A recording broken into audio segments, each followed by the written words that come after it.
What time is it now? It's about 11:30. Okay. My name's Rachel Falcone. I'm 23 years old. Today is April 25th, 2008, and we're here in Sacramento on a beautiful day, and I'm here with MaryLous. I'm MaryLous Smith, and I'm 76, and today is April 25th. I live in Lincoln, but I'm at Sacramento, California today. Wonderful. So thank you so much for coming in today, and I would love to start out just by asking you a little bit about your background, if you could talk I'm about officially known as Mary Louise Smith, but in college they started calling me Mary Lou, and so everyone calls me Mary Lou now. As I indicated, I am 76 years old, so I've lived and worked for many, many years. I was born to a couple in California who consisted of my father, who came from Italy, and my mother, who was born in Rio Vista. Her parents, both of them, came from Italy. It was a very interesting life for my mother. She was the oldest of 6 children. My grandfather was a foreman in a ranch, and my grandmother cooked lunch for all of the hired help at the ranch. My mother, because she was the oldest, was her helper, and the result was that my mother left school after the 3rd grade. Wonderful for my grandmother and for the help, but not very good for her education. I watched my mother. My mother did every job imaginable during the time I was being raised, from cannery work to packing housework, working in a nursing home, doing housework. She did housework for $2 a week during the Depression. Later on, I did housework for $2 a day. Quite a difference, but compared to today's prices, not so very good as far as money is concerned. My first job was picking prunes in Santa Clara County. I was about 13. I did this for a couple of years. In the morning, very early, I would take the bus and ride out to the end of the bus line, which was King Road. And then the staff from the farmer or rancher would come and pick us up, and we would pick prunes all day. Not long ago, I took a test, and the essay question was, what was the best advice you have ever been given? And my answer, which I elaborated on, was work hard. And that's what my mother had done, and that's what I did, picking prunes. We picked 2 big pails of prunes and put them in a lug box, for which we were paid anywhere from 25 to 50 cents. I picked prunes very conscientiously. I must admit I was fast, but also in the pails were a lot of leaves and dirt and rocks and sticks. But I must have done a pretty good job because I was hired again the next year. Picking prunes gave me a chance to buy my own clothes because I had the money.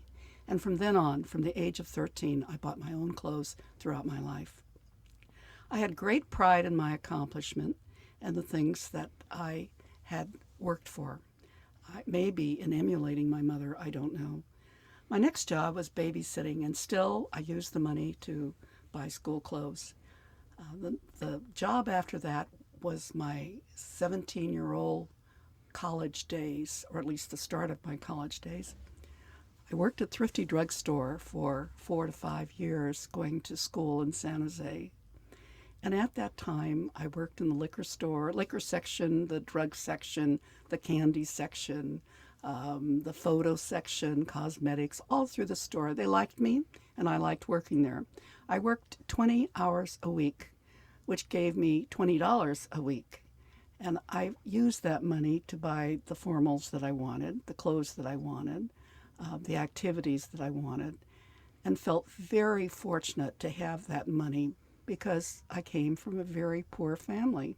In California, a parent can take the money of their underage child away from the child, which is pretty confusing to kids nowadays, especially teenagers. But my parents let me keep my money, and so I felt very honored. While I worked at Thrifty Drugstore, I had some very interesting experience, Rachel. As an example, port wine was sold in pints, and it was 28 cents. And what we would call winos would come in with their hand extended with about 25 cents. And of course, Rachel, I couldn't sell them the wine for 25 cents. So they'd say, wait a minute, and they'd go out and panhandle for 3 more cents and come back in and get their wine. I had a manager of the candy department when I worked there who was a Mrs. Cook, and of course that's not her name. She was a gray-haired woman, wore her hair in a bun. She was kind of heavy, jolly, pleasant, and I liked her very much. But one day I went to work and she wasn't there, and she wasn't there the next day, and so I asked the boss, where is she? And they said, she's sick. Payday came on a Monday, and I saw Mrs. Cook getting her check. She had dark glasses on. Her face was bloated and red, and she is dressed terribly, shall we say, unusual for the very fastidious Mrs. Cook. I asked the boss what was going on, and he said, she's on a bender. She and her husband have locked the door, and they've been drinking alcohol. And she came to get her check so that she could continue that. Well, to a young woman, this was quite a surprise. I had another experience. A man came looking at the candy in the candy department at the bars of candy, and he took a long time. And I said to him, you're taking a long time to choose a candy bar. They were 5 cents and 10 cents. He said, well, when you have only a candy bar to eat all day long, you take plenty of time. It was a shock to me to know that even though I was poor and I never was without food, there were people who actually didn't have food. One day, a woman came in dragging a little boy who was weeping and crying, and she gave me a bag that had a toy in it. He evidently had gone in the store and stolen the toy. He not only stole the toy, he stole the batteries that went into the toy. And she was very chagrined, very upset, and of course he was too. At Thrifty Drugstore, I met my husband.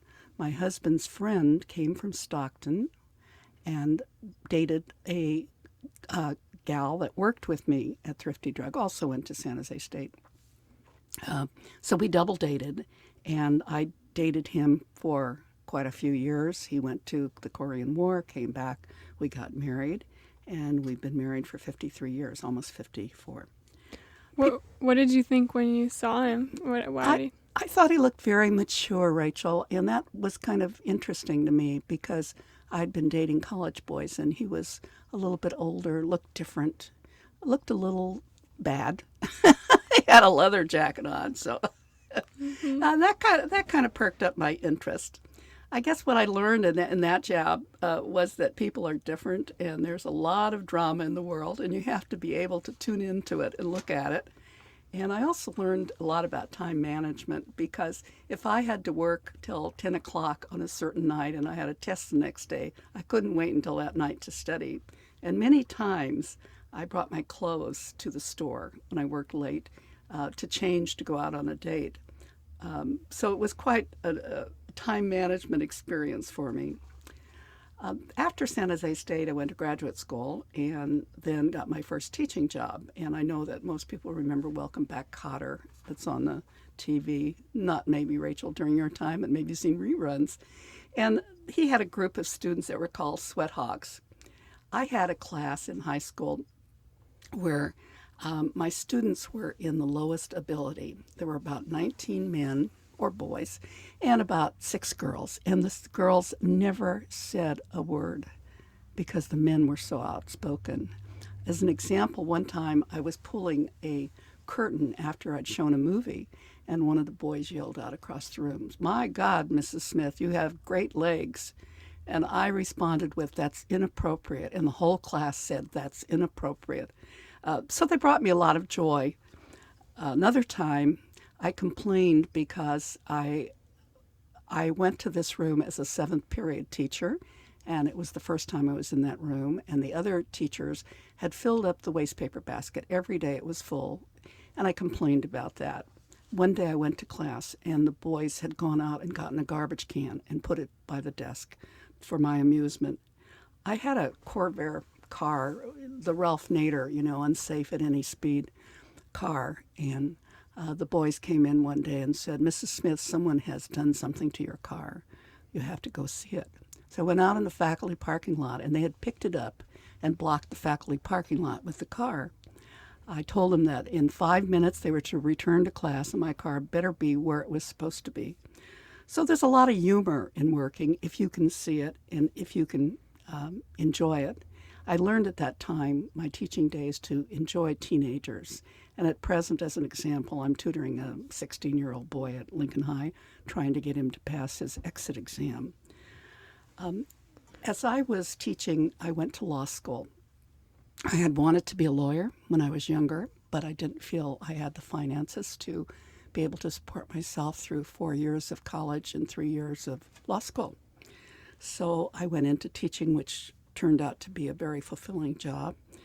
But I went to a business college in Stockton, and because it hadn't been accredited, it is accredited now, I had to take a first-year bar exam. I took the test, and I passed it. But I must tell you that that was the least thing I was concerned about, because I was in the hospital with my son, who had just been born, when I found out that I passed the test. If I hadn't passed the test, I would have had to take the first year all over again. I wasn't looking forward to that. But there's another part of this story, and that part of it is, before I started law school, I left teaching in June, and unfortunately in August, I had a bad pregnancy and had to be rushed to the hospital, where I had an emergency cesarean, and a son was born in August, and he was called Grant Thomas Smith. But Grant lived only a couple of days, and then he died.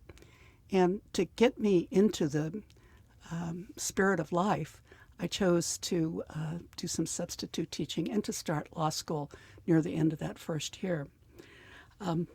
After I passed the first year bar exam, I took my courses very slowly. They were consuming and difficult, and I was teaching full time. So after my son was 1 year, I started teaching again in high school, and I spread my law school career over about 4 or 5 years. To get ready for the bar exam, I went to San Francisco, sublet an apartment away from my daughter, who was a joy and was 4.5 when my son was born, and my son and my husband, who are so supportive. And I studied all summer, took a review course, and the test was on Tuesday, Wednesday, and Thursday. It was a 2.5-day test. On Friday in the morning, I got a phone call. They were not going to allow me to take the test. The reason they weren't going to allow me to take the test was that in the rules, you had to have taken so many units the years after I passed the first year bar, and I had not taken those units. I had not taken enough units each year. I went home, very upset, of course, on that Friday, and called a friend who was also going to law school. And the next day, I went over and told him the details. He called a state senator, and my friend started putting pressure on the Committee of Bar Examiners. So on Sunday, I got a phone call telling me that I would be allowed to take the test, but I would have to appear before the Committee of Bar Examiners later to see whether or not I would ever be admitted to practice law in California. Well, the test is quite formidable. It's difficult. And I had wasted 3 days of studying. I took the test, and then I appeared before the Committee of Bar Examiners. And when I walked in the room, and there were about 18 people on a big table, it was very scary. They said, "We won't keep you in suspense, Mrs. Smith. We know it wasn't your fault. We know whose fault it was," meaning the school's. "You can take the test as many times as you want to, and you will be admitted if you can pass the test." Well, I didn't pass that test, but I did eventually pass the test and went on and left teaching and went to legal aid in Stockton. This was a very unusual thing for a woman to be in law school during this time, wasn't it? Yes. How many other women were in your law school class? I was the only one who passed the first year bar exam. There was one other woman, and she was a friend, of course, and later became an excellent lawyer. There were 41 of us enrolled in the class, and there were 7 of us, I think, who passed the first year bar. At the time in the United States, only 3% of the lawyers were women. And today it's 50% or about that. After I passed the test, I left teaching. I got out of my teaching contract and worked for legal aid.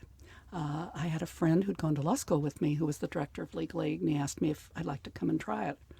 I had a lot of fun at legal aid, but I heard a lot of pathetic stories of poor people who were trying to make it in a very difficult world for them. As an example, there was a Hispanic woman who had a TV that she'd bought, but she'd missed a couple of payments. Now, that TV was the babysitter for her children while she worked in the fields, and they were going to take the TV away. And we were able to save the TV for her, which, of course, caused her to be very grateful. Another example of the interesting people that I got to meet was a Mrs. Cook, of course not her name.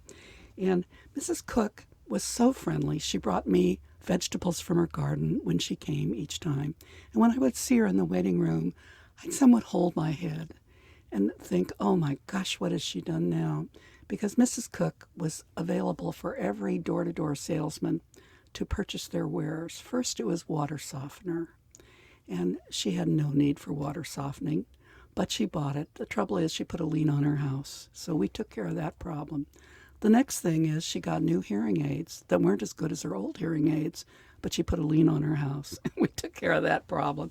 Sometimes we found that the people didn't learn from their past experiences, probably because they weren't educated. Why do you think that you became a lawyer? I think I like to help people. And teaching helps people, and being a lawyer helps people. And also, teaching was not very remunerative. In 1 year, I made my teaching salary of 11 and a half years. It was a situation where teachers, even today, aren't paid enough and aren't honored enough. And so that was part of it. And I liked being of service, and it was an interesting field. I worked in the legislature next as an attorney. I wrote bills. I did amendments. I wrote opinions.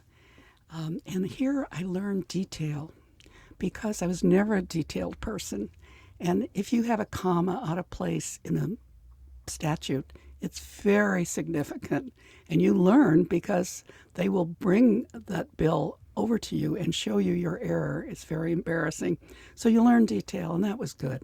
And my next job for the state was being the codification officer. I was responsible for all the state regulations in California. The agencies brought their regulations to me, and there again, detail was very important. My job after that, because I did leave state service, was with the Associated General Contractors. So I learned about construction. They accepted me, and it felt so good to be accepted by men who looked at me as being very unique in a man-oriented profession. But the main thing about Associated General Contractors is I had a gifted boss. He never got mad at me. Although I did things that were unusual, very unusual, he didn't get mad at me. One time, I incurred a legal bill of $25,000 more than we had with a firm in San Francisco. We went to the Supreme Court, which rejected our proposal. And I found out that the lawyer had checked with his firm, and they said we didn't have to pay right away. So when I went in to tell my boss about what I had done, he didn't get mad at me, which was wonderful. He said, okay. And he said, I'll put it in the budget. So when the new year came, excuse me, he put the $25,000 in the budget, and it sailed away and got paid and made me feel very good. My next position, and the last one, was with the California Mining Association. I was the CEO. Again, a non-traditional job for a woman. Here I learned some management skills because I had staff responsible to me. I also learned, excuse me, I'm going to take a little water. I learned tact because when you deal with a board of directors, everyone has their own little axe to grind. And it's hard to deal with all those personalities who may look at you as being overpaid and not doing as much as they think you ought to do because they don't know really what you do. The management skills I learned were to, like my boss, not get upset at things that happen, not to sweat the small stuff, and to try to be patient, which is something I suffer from. What have I learned working? Rachel, I would say that I learned that working is a joy. It's part of my life. It's my identification. It gives me a feeling of accomplishment and success. I'm very grateful my family was poor because that allowed me to work. And I knew that if I worked, I could have almost anything I needed and wanted. Each job, believe it or not, prepared me for the next. And each job gave me experiences that I wouldn't have gotten otherwise. I learned about people's lives. I learned that they're different. I noticed the drama around me, and I learned from it. I was educated in how to be a leader, and I spend my time carefully now, and have always enjoyed being able to have a lot of balls in the air at the time because of the time management skills that I learned. Each person has a gift, and you have to know their gift, and you have to delegate. And I have been persuaded that a committee is a very good thing, and that your staff can do things that they don't even know they can do. Other people have very good ideas. And I learned that a woman can make it in a male-dominated profession if she forgets that it's a male-dominated profession, and if she works very hard. Go ahead. So I just wanted to go back to sort of your family, and what do you think your ideas of what you wanted to be when you were growing up, or what was your family sort of encouraging you to do? When I was growing up, I wanted to be a lawyer. In those days, teaching and nursing were basically what women did. And I chose teaching, which was a good thing to choose. And they encouraged me to do what I wanted, but there was no money for me to go to school. I actually had a job working for a doctor in Berkeley, taking care of their family, but I didn't, and I was accepted at the University of California, but I didn't think that I could swing it as far as working and having enough spending money and buying my own clothes and so forth. So I didn't pursue that. But, they do say that what you want to do when you are young is what you ought to do, because it turns out to be a good choice, vocational choice. And when you decided to go to law school, what you already had, did you already have a family? I had a daughter and a son. Mm-hmm. So what was that decision process of sort of, am I able to do this? Am I able to go to school? And well, I kind of said I'd put my husband through engineering school. And so in my mind, it was my right to go to school, and my husband agreed, and he was very supportive, especially when I was away in San Francisco. To study for the bar exam requires a lot of tenacity. Everyone tells me when I tell them, well, I don't tell them now, but when I mentioned that I was a lawyer, that they wanted to be lawyers. But you see, they weren't willing to do the sacrificing. I studied sometimes by going to a motel overnight and just sitting in the bathtub and saying things out loud, because I learned from hearing more than from seeing. So it's a very difficult road, but wonderfully accomplishments can happen when you are in law for people. How is that the study of law translated into the practice? Are they different, or what was the transition to that? Good question. When you finish studying law, you don't even know where the restroom is in the courthouse. You know nothing on how to do it. So you have to get a practical experience, and that's what legal aid gave me some of. And yet there are many things that I would never do when I was practicing law, because they were so scary, like doing a lot of trial work. I did go to court for certain things like adoptions and divorces and annulments and orders to show cause. But as far as doing a jury trial, that would have scared me half to death. So my last few years, 13 and a half years, were with associations where The law degree got my phone calls answered, that's for sure. And I was respected for the fact that I had a law degree if they knew I had a law degree. But I had more of an administrative executive positions at that time. And can you talk a little bit more about your work at the legal aid? Oh, sure. There is such a need for legal services for poor people because they're taken advantage of by all kinds of the whole world, frankly.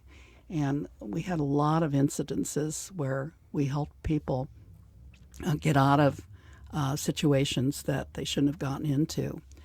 You'll find that the social workers would be very helpful, and they would bring the clients over sometimes. In some cases, I thought they were too helpful because the clients would rely on you and not on their own good judgment and their own self. When we would come in after lunch, the room would be filled with people, and they would be down the hall. We processed them by having them come in to see if they satisfied the income degree because they couldn't have a lot of income or they could afford private services. We also did a lot of things on the telephone. You don't often know that deals are made on the telephone, but they are. And you have a list of lawyers who you respect and a list of lawyers that you don't want to deal with.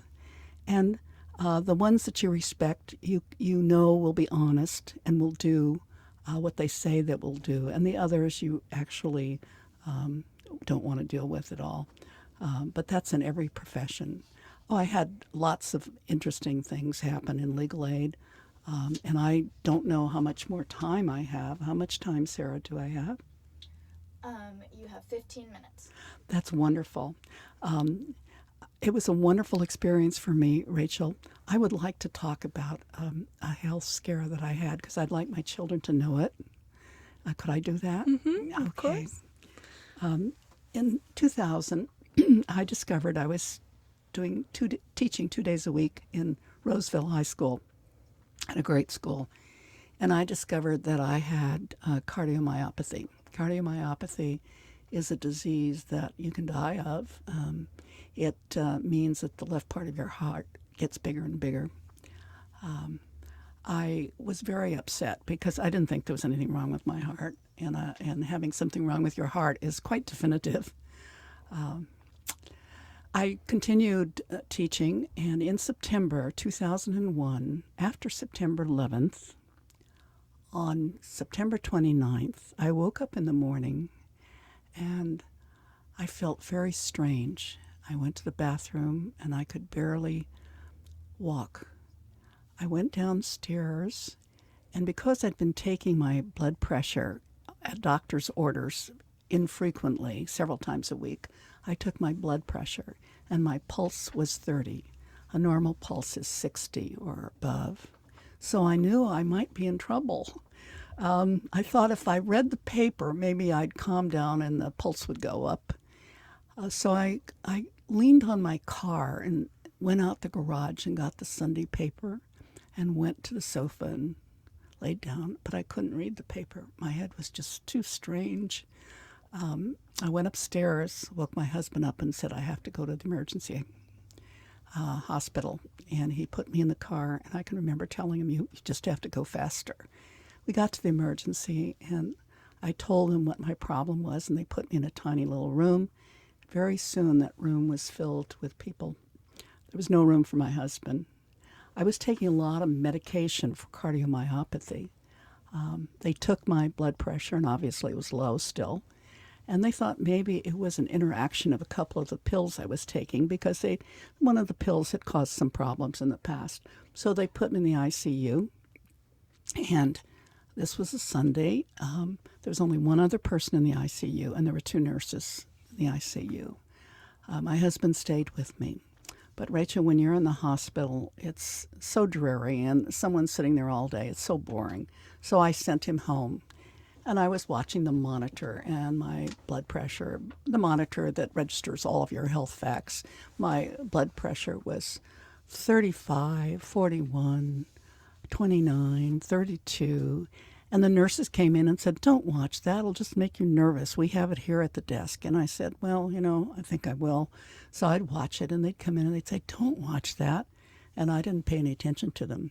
But I watched the monitor, and it went down to 0. And my heart stopped. The nurses came running in. When I had been in the receiving emergency room, they'd put something on my chest, and I don't know what it was. It must have been like a external pacemaker, because all of a sudden it took off and my blood pressure went up. But for those 3 or 4, 5, 6 seconds that I had no heartbeat, people have asked me, did I see a long tunnel with a white light? And I responded, I didn't see a long tunnel with a white light. But what I did feel was a numbing at my nose and onto my cheeks because I was dying. Of course, when the blood pressure or the pulse was restored, that stopped. But soon my kidneys failed. And I had tubes in me, of course, all over them. And my husband came in the afternoon. I said, "Guess what happened to me?" He was very interested, of course. And we watched the monitor, and the nurses came in and said, "Don't watch the monitor. It'll make you nervous." And I said, "I don't care. I'm still watching the monitor after what happened to me." And they told me I had the one nurse said I had a bad attitude. Can you believe it? Talked to nurses after this experience, and they said that nurse was strange because that was a stupid thing to say. But we watched the monitor, and again it went down to 0, and my heart stopped again. But it was revived very quickly. I belong to Mended Hearts, which is part of the American Heart Association, and everybody in that room who's had heart attacks or repairs of their heart or something like that have felt the same way I felt. You feel like your body has deserted you and you're waiting for the shoe to drop. You're waiting to die, of course.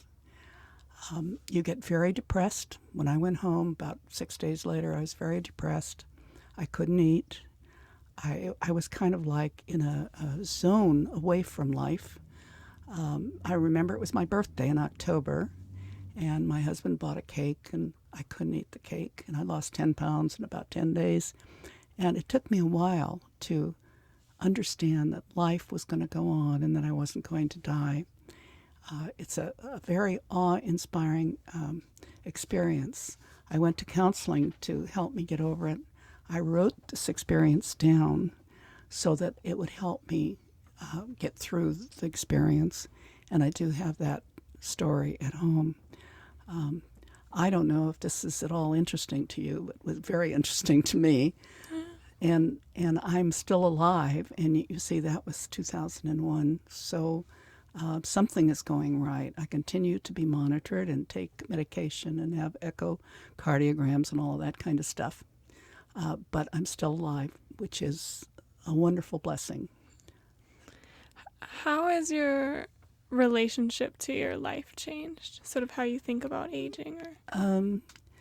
Well, I am delighted that at 76 I'm still here.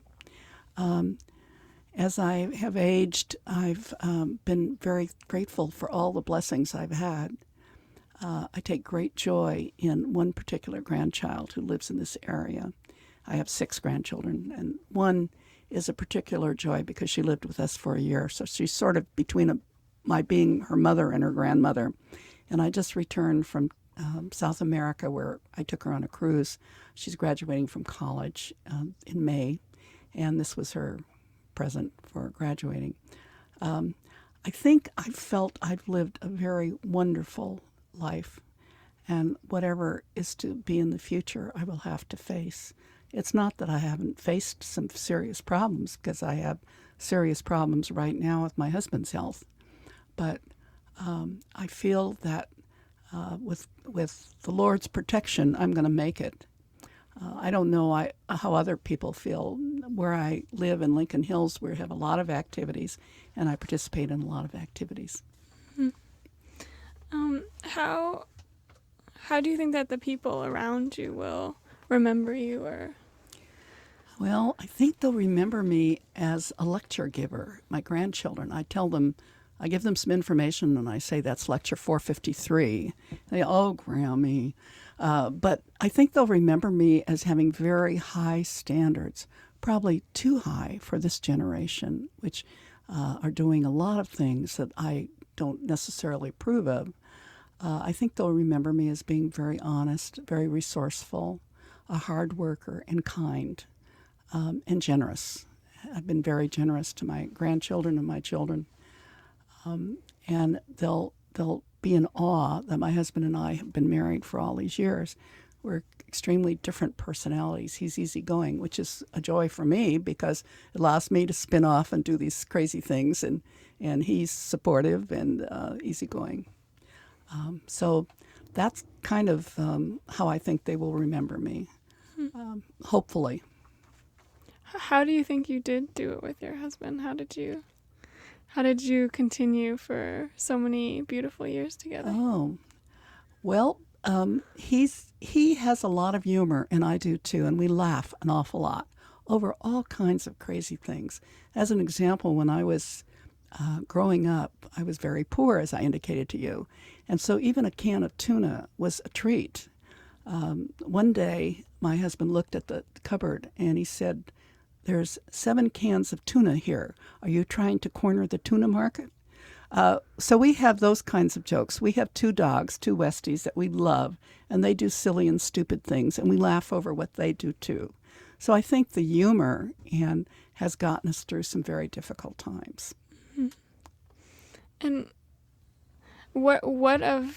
you talked a lot about different accomplishments that are just pretty incredible. What are you proudest of that you've done? What am I proud of the most?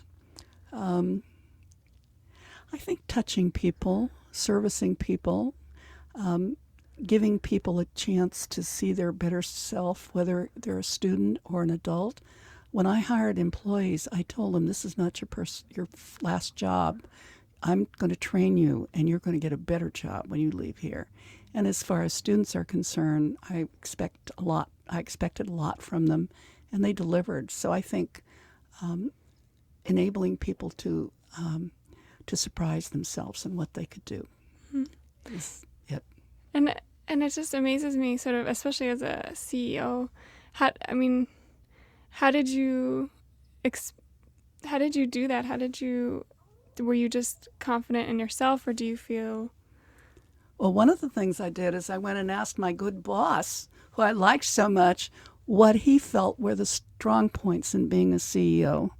And he gave me some good advice, and I was confident, and the law degree didn't hurt, and I made great changes in that particular organization.